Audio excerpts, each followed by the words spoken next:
हजारो भाविकांच्या उपस्थितीत महाद्वार काला संपन्न. गोपाळकाला गोड झाला, गोपाळाने गोड केला असा जयघोष करीत येथे महाद्वार काल्याचा उत्सव मोठ्या उत्साहात संपन्न झाला. यानंतर खऱ्या अर्थानं आषाढी वारी पूर्ण झाली असे मानले जाते. येथील हरिदास घराण्यात महाद्वार काला करण्याची परंपरा आहे. मागील 11 पिढ्यापासून हा सोहळा साजरा केला जातो आणि या घराण्यातील संत पांडुरंग महाराज हरिदास यांच्या भक्तीला प्रसन्न होऊन प्रत्यक्ष श्री विठ्ठलाने आपल्या खडावा प्रसाद रूपाने दिल्या अशी आख्यायिका आहे. तेव्हापासून 400 वर्षानंतर ही महाद्वार काल्याची परंपरा कायम आहे. संत नामदेव महाराजांच्या वंशजांना यामध्ये मान असतो.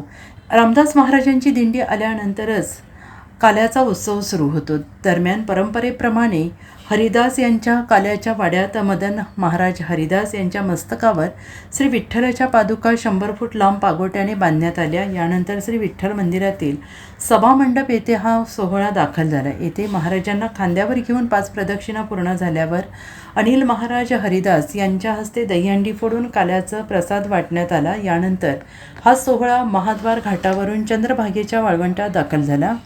येथे जल अभिषेक करून कुंभार घाटावरून खाजगीवाले धर्मशाळेत दही फोडल्यानंतर आराध्य गल्ली हरिदास वेस मार्गे काल्याच्या वाड्यात दाखल झाला. यावेळी रस्त्यावर हजारो भाविकांनी पादुकांचे दर्शन घेतले. वारकऱ्यांसह स्थानिक दुकानदार यांच्याकडून मोठ्या प्रमाणात कुंकू, बुक्का, गुलाल, लाह्या उधळण्यात येत होत्या. काल्याच्या वाड्यात सोहळा दाखल झाल्यानंतर 10 पोती लाह्यांचा काला करून भाविकांना वाटण्यात आला. या सोहळ्यानंतर खऱ्या अर्थानं आषाढी वारीची सांगता झाल्याचं मान्य करण्यात आलं.